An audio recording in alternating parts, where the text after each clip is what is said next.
जय बाबा स्वामी, जय आत्मेश्वर। हिमालय का समर्पण योग भाग 4 का आज 23वां दिवस है और हम हैं पृष्ठ क्रमांक 241 पर। गुरुदेव कहते हैं, फिर कुछ दिन और बीत गए। पता नहीं क्यों फिर मुझे लगा कि मुनि महाराज को तो मेरे भी वस्त्रों से तकलीफ होती होगी।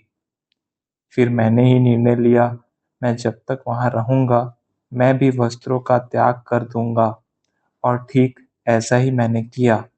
सब वस्त्र उतार कर एक थैली में रख दिए, उसके ऊपर 2 पत्थर रख दिए और मैं भी उसी दिन से निर्वस्त्र रहने लग गया। वे उनकी पद्धति से ध्यान करते थे, मैं मेरी पद्धति से ध्यान करता था। दोनों की ध्यान करने की पद्धतियां अलग अलग थी। वे एक एक चक्र पर चित्त रखकर शुद्धि करते थे। उनकी पद्धति में 7 चक्रों के शुद्धिकरण में 49 साल लगते थे। वे एक एक चक्र पर 7-7 साल ध्यान करते थे। उनकी पद्धति बहुत ही अच्छी थी। मेरे निर्वस्त्र रहने के निर्णय के बाद उनके मन में मेरे प्रति करुणा का भाव जागा था और उसका एक कारण यह भी था कि उनको मेरे कपड़ों से जो तकलीफ होती थी वह बंद हो गई थी। लेकिन कुछ दिन मुझे थोड़ा अलग सा लगा, पर देखा कि वास्तव में ध्यान की उच्च कक्षा में जाने के बाद कपड़ों का वजन ही लगने लग जाता है। कपड़े न होने पर आभामंडल सदैव एक अति संवेदनशील स्थिति में होता है, लेकिन ऐसा उस जंगल में ही संभव था। वहां के समाज में वहां के नियम से ही रहना उचित था। कहते हैं ना, जैसा देश वैसा वेश, वैसा ही कुछ था। दूसरी ओर मनुष्य समाज में रहते समय सामाजिक बंधनों के कारण वस्त्र पहनना आवश्यक था। दूसरा, कपड़े आभामंडल को भी एक प्रकार से बांध कर रखते थे और दूसरे मनुष्यों के दोषों से सुरक्षित रखते थे। इसलिए समाज में कपड़े पहनना ही उचित था। एक दिन जब सारा संघ साथ में बैठा था, तब हमारे बड़े मुनि महाराज ने कहा, तुम्हारा शरीर निर्मित ही किसी सिद्ध पुरुष के कार्य को करने के लिए हुआ है। तुम्हारा शरीर माध्यम है अनेक शक्तियों का। यह ठीक वैसा ही है जैसे कि एक बहुत बड़ी वजनदार गठरी तुम्हारे सिर पर रखी हो और उसे लेकर तुम्हें चलना है। इसको पहले समझना होगा और उस गठरी को लेकर चलना होगा। और जैसे जैसे समय बीतेगा गठरी का वजन बढ़ते ही जाएगा, क्योंकि तुम्हें माध्यम बनाकर जितने लोग ग्रहण करते जाएंगे गठरी में उतना ही आना प्रारंभ होता जाएगा, जिसका वजन आगे संभालना कठिन हो जाएगा। बाद में जैसे जैसे समय बीतेगा तुम्हारे इस मार्ग में शक्तियां आनी प्रारंभ हो जाएंगी। तो अगर शरीर से नहीं संभाला गया तो अहंकार के आने की पूरी पूरी संभावना है। यह तुम्हारे मार्ग की सबसे बड़ी समस्या है, क्योंकि शरीर में अगर अहंकार आ गया तो फिर सब कुछ व्यर्थ है। यह ठीक वैसा ही है जैसे अधिक भोजन करना, गरिष्ठ भोजन करना आसान होता है, पचाना अधिक कठिन होता है। तुम्हारी समस्या यह है कि तुमने शक्तियां स्वयं प्राप्त नहीं की हैं। अगर स्वयं प्राप्त करते तो जितनी तुम्हारी सीमा होती उतनी ही पाते, पर तुम्हें वे गुरु कृपा में मिली है और इसीलिए वे असीमित है। और सीमित शरीर के द्वारा असीमित शक्तियां संभालना असंभव ही है। तुम्हारी कठिनाई यही है कि कैसे संभालोगे, क्योंकि मैं का अहंकार आया तो शरीर की सीमा आएगी और शरीर की सीमा आ गई तो एक शरीर अनेक शक्तियों को कैसे संभाल कर रख सकता है। यह मैं का अहंकार बड़ा सूक्ष्म होता है और कोई भी क्रिया करो तो क्रिया के साथ अहंकार आता ही है। शरीर की ऐसी कोई भी क्रिया नहीं है जो करने पर शरीर में अहंकार न आए। बाद में मैंने बड़े मुनि महाराज को प्रणाम किया और प्रार्थना की, महाराज मैं आपके पास इसका ही निदान करवाने के लिए आया हूँ। मेरे गुरुओं ने मुझे आपके पास भेजा है। आप ही कोई उपाय बताएं, क्योंकि मैं भी जान गया हूँ कि भविष्य में कार्य बड़ा होने वाला है तो अहंकार भी बड़ा आने वाला है। बड़े मुनि महाराज बोले, अभी तो इससे बचने का कोई मार्ग नहीं है। हम भी अपने आप को अहंकार से बचाए रखते हैं, पर हमारा अहंकार छोटा होता है, एक शरीर का होता है, इसीलिए हमारा शरीर बच जाता है। हम संग बनाकर इसीलिए रहते हैं कि सामूहिकता में अहंकार से बचा जा सकता है। हम साथ रहकर एक दूसरे को संभाल लेते हैं। पर तुम्हारी समस्या भिन्न है। तुम्हारे में अनेक गुरुओं की शक्तियां होने का भी अहंकार आ सकता है। एक शरीर और अहंकार अनेक।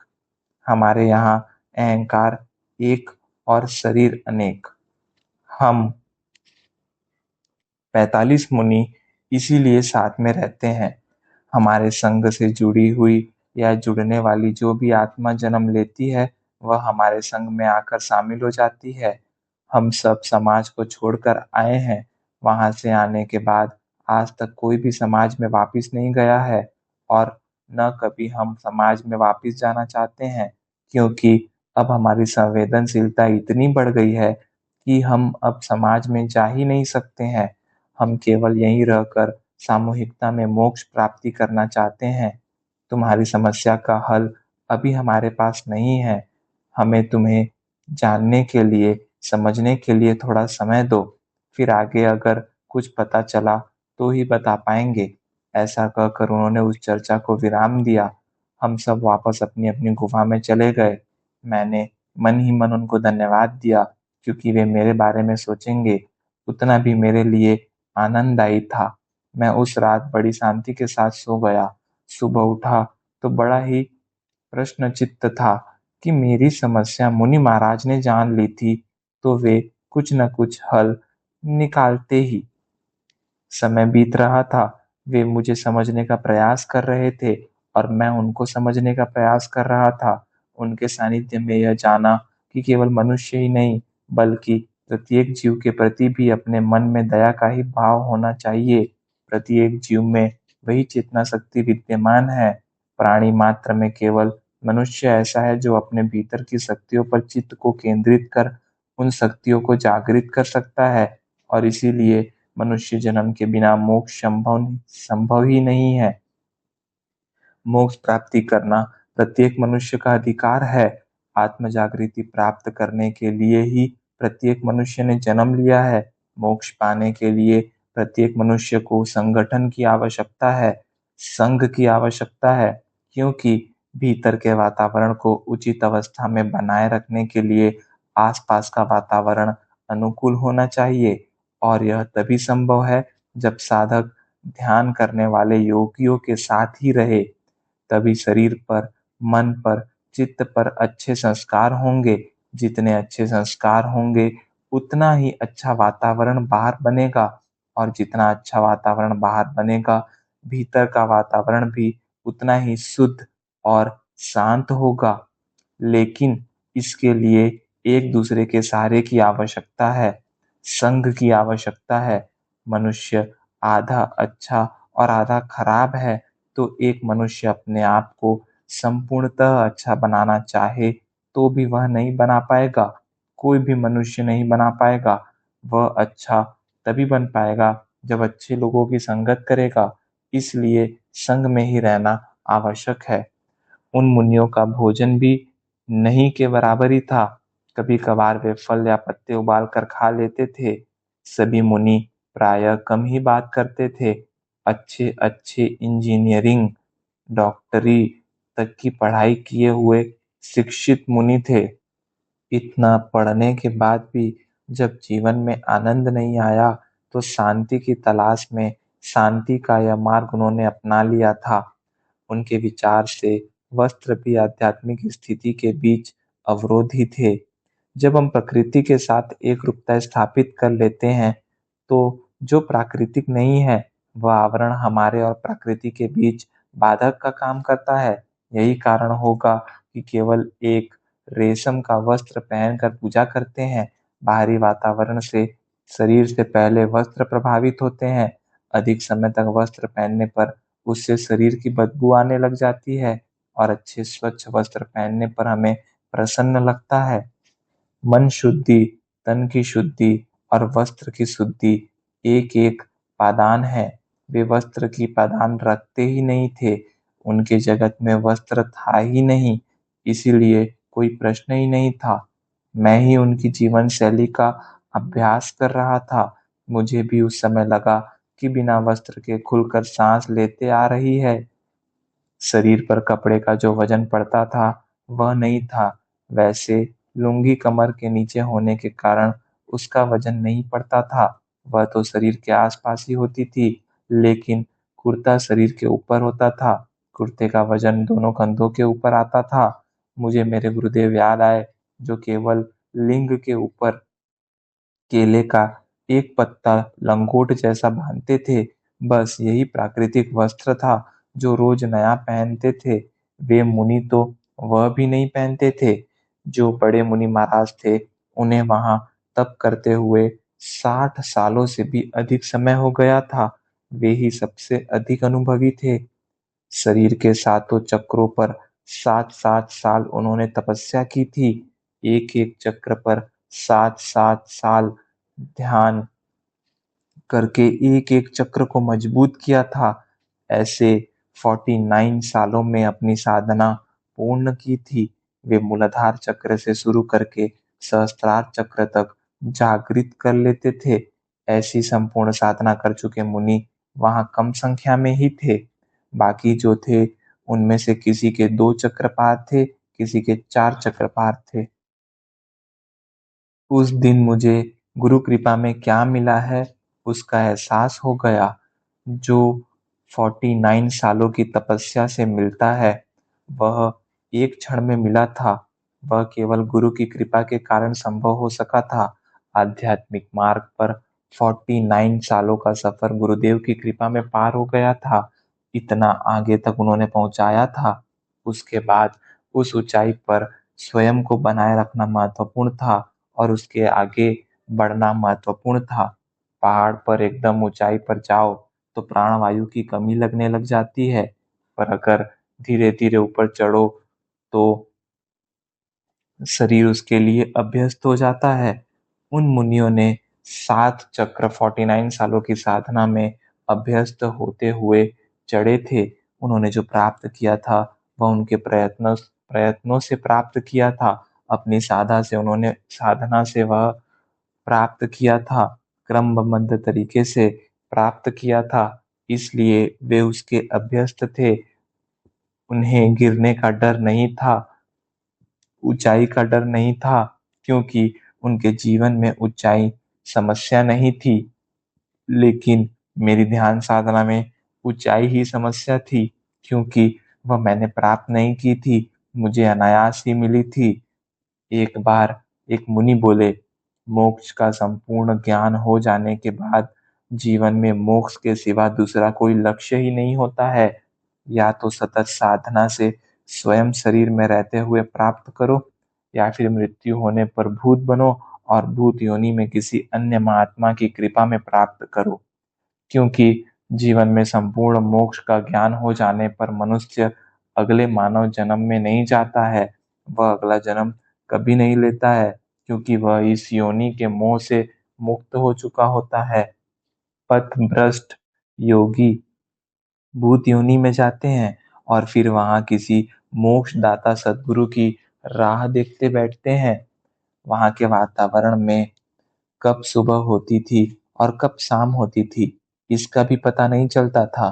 कभी कभी शाम के समय ही सुबह का भास भ्रम होता था, तो कभी कभी सुबह शाम जैसी ही लगती थी। एक दिन एक मुनि बोले, यहाँ समय का कोई प्रभाव ही नहीं पड़ता है। यहाँ मैं 20 साल पहले आया था। सारे मुनि तब जैसे दिखते थे, वैसे ही आज 20 साल बाद भी दिखते हैं। उनके ऊपर उम्र का कोई भी प्रभाव नहीं पड़ा है, यानी इतना समय बीत जाने के बाद भी उनकी उम्र नहीं बढ़ती है। मुझे भी वे बड़े मुनि महाराज भी कभी जवान दिखते थे, कभी बड़ी उम्र के दिखते थे। एक दिन फिर हमारी बैठक लग गई। उन्होंने कहा, तुम्हारी समस्या का एक ही हल है। जिन्होंने तुम्हें शक्तियां दी हैं, तुम उनके ही बनकर रहो।